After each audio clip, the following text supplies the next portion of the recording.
Hey guys, welcome back to my channel. This is Angelina. Come backpack the Kalalau with us.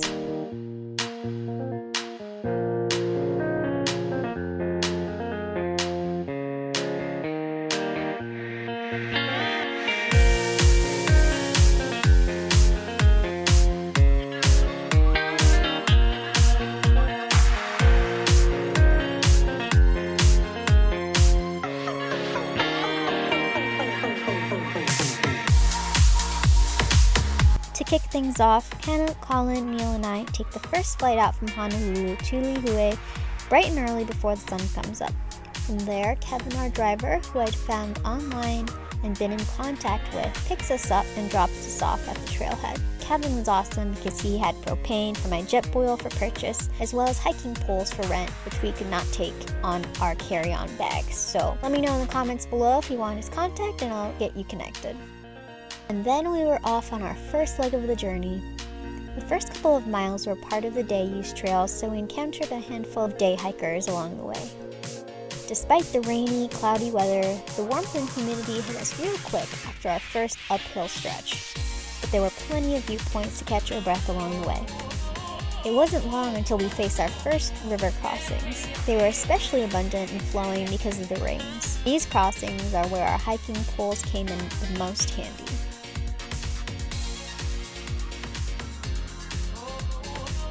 Hanakapiai stream was one of the widest crossings we had to do. At this point, we are taking an accidental detour to Hanakapiai Falls, which we didn't mean to do because we wanted to get to camp well before nightfall. But it was an accidental detour that I don't think any of us regretted. If you're really pressed for time and energy, make sure to pay attention to the signage and where the trail splits off after the Hanakapiai stream. At this point, the rain is pretty consistent and everything is quite slick.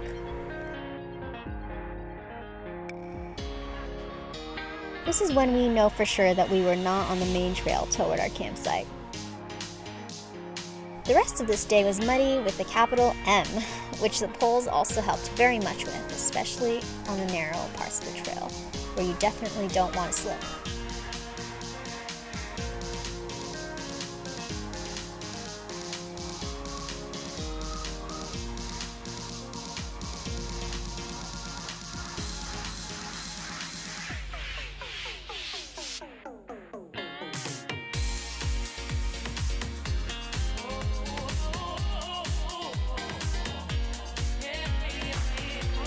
To take a dip, so we watch as he swims his heart out. He volunteers to go back to the bottom of the falls to get some of that content that I'm too much of a pansy to get myself because I didn't want to bear the cold.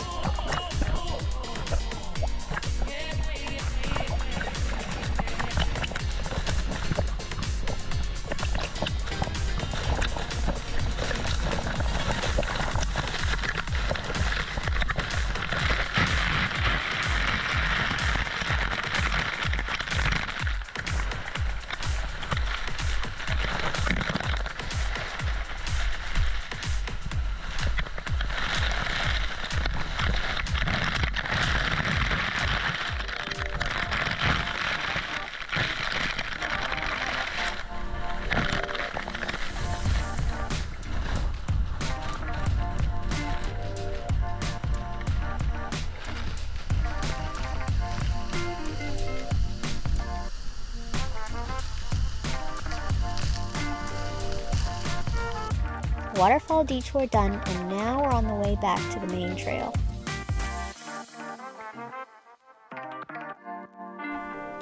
Here's the sign that all four of us missed apparently, but I guess it was for a reason. There wouldn't have been enough time to check out these falls on our way back, so this is when it needed to happen. Past the Hanakapiai stream is the part for permanent hikers and backpackers only, so the other people we see past here are few and far between. In my opinion, this was probably the hardest day because of the mud, rain, unexpected detour, and the seemingly endless stretches of steep up and down hills, having to hike those slipping and sliding. After several up and down hill combos, night fell upon us. We were all hiking as fast as we safely could to avoid having to hike, find camp, and set up camp in the dark. But it was soon clear that it was unavoidable to beat the sun. Not on film, just to catch you up for context on real life things that can happen. Neil broke his vintage military backpack just as night fell, so he hiked the rest of the way with a one-strap 30-plus pound pack. We could not find our campsite for the life of us. The dark makes this extra difficult, but thank God for some good Samaritan campers who steered us in the right direction. And that right direction ended up putting a thigh-high raging river crossing between us and the open campsite in Hanakoa. So we also did that in the dark, and somehow we all made it across in one piece with strategic stepping, hiking pole usage, and backpack passing. Just a tidbit of advice here, bring extra headlamps and or batteries, more than you think you need, and then some. By the end of the whole trip, we were pretty much all out of juice between our lights and mobile charging devices. And if you're alone in the dark, it doesn't hurt to bring 2 lamps with you in case one fails. Once we set up camp in the dark, Hannah went to wash off by the river by herself. The whole time she was doing that, I was thinking, what if her light dies? It is a dark and slippery way to the river, and it's raging tonight. I should have gone with her. All the thoughts are racing. In reality, so many things could have happened, but thank God nothing did. Just for peace of mind, 2 lamps while going off on your own could save you. Soon enough, it's the next day and we are up and at 'em. Here's a quick look of the small community-covered bench area at the Hanakoa campsite to keep things dry. Not shown, unfortunately, is the pile of stuff left behind here. A lot of trash, a full propane stove for grilling that someone carried with them all the way here, some various ridiculous household appliances, cans of food, things people just didn't want to carry back. So let that be a reminder not to pack in what you can't pack out. Back to the trail, this time with much better weather. No rain for the rest of the way, thank goodness, because the drop-offs along this part of the trail are no joke.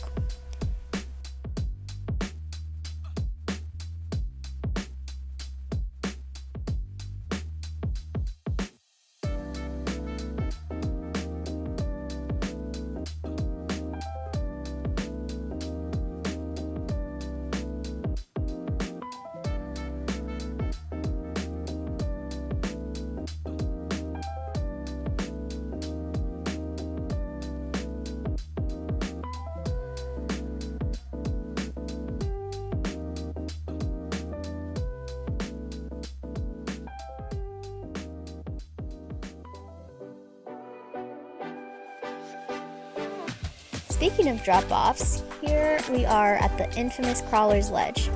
It didn't seem to faze the other 3, but I, on the other hand, definitely felt my life on the line here, and was the only one who actually crawled on all 4s to get around this part. So I'm just a little scared, but moving slowly helps that. So depending on your fear of heights and drop-offs and skinny trails, this may or may not be something to worry about. Note that with a full pack, your center of balance is different from the usual, so that's just something to keep in mind. But we all made it and were soon welcomed by some grazing goat hanging out on the mountainside. One of the people we came across on the way to the Kalalau beach was a photographer who was kind enough to take a group shot of us.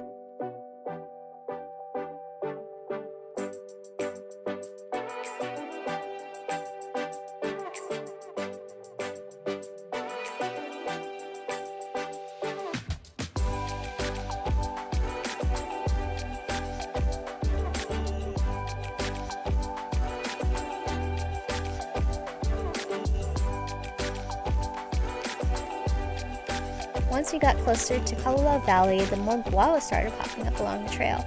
Perfect excuse to stop for the snack break. We also found coffee and other things to munch on along the trail.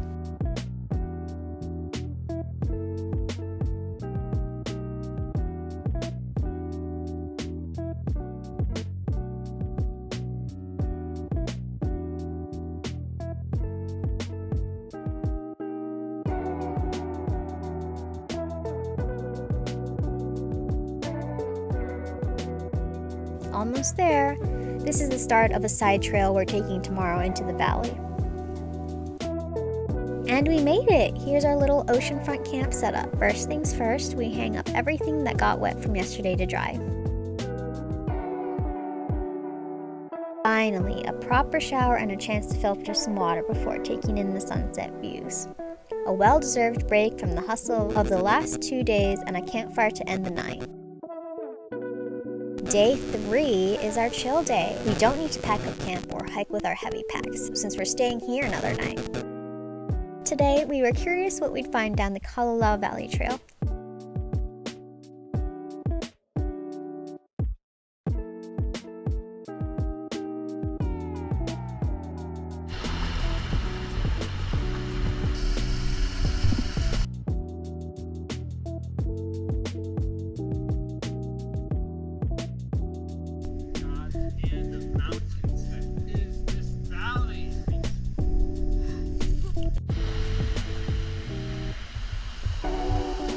The trail got a little less clear as we continued into the valley, but some other hikers helped us with direction.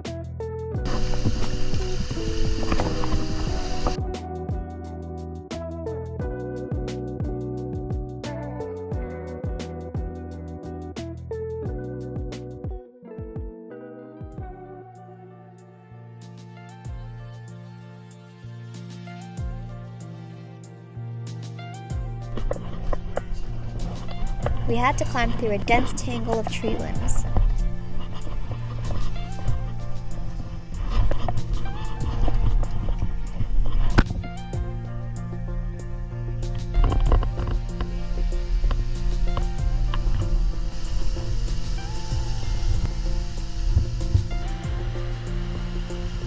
But the reward was the most tranquil little waterfall leading to a pool and rope swing that begged to be used.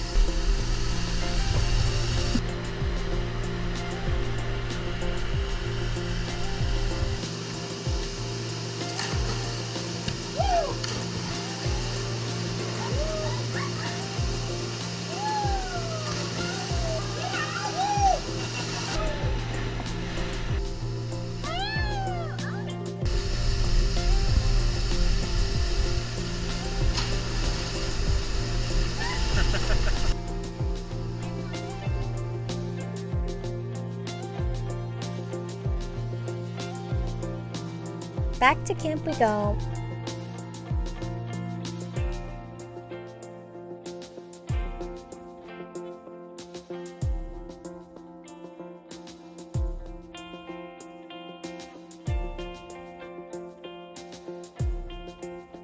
We did some rock throwing, beach running, sea cave exploring, and frolicking before the sun went down.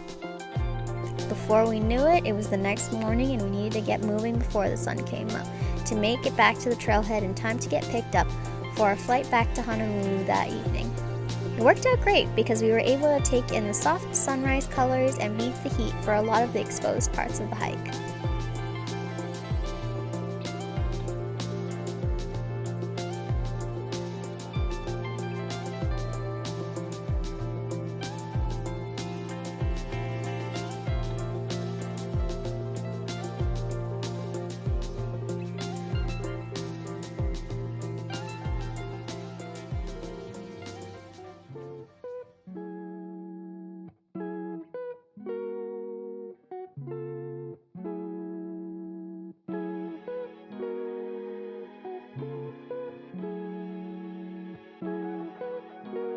We took a break back at that covered bench area at Hanakoa Campground with just enough time to take the side trail to Hanakoa Falls. Neil made this pipe out of banana leaf, which we may or may not have smoked some pakalolo out of from one of the seasoned hikers we met here who spends months at a time on the Kalalau. Notice this sign coming into the falls area. It says danger falling rocks for a reason. Connor actually does get hit by a falling rock while exploring the area at the bottom of the falls. He's okay, thank goodness, but it could have been real bad if it fell on his spine or head. So watch out now. This time, I don't pansy out of swimming in the waterfall pool since the weather is actually very pleasant and it was our last day. How can I not? Onward we go.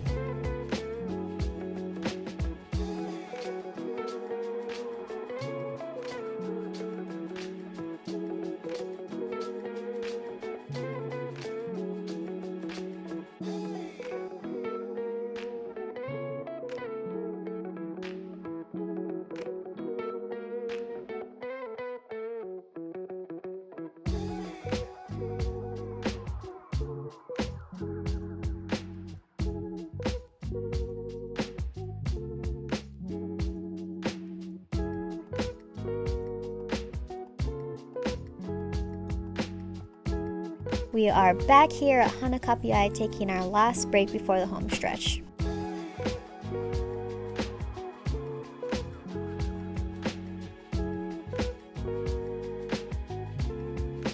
And we made it! Now back home to hot showers and real food. Thank you so much for coming along. Let me know how your kalo experiences are in the comments below, and I will see you in the next video.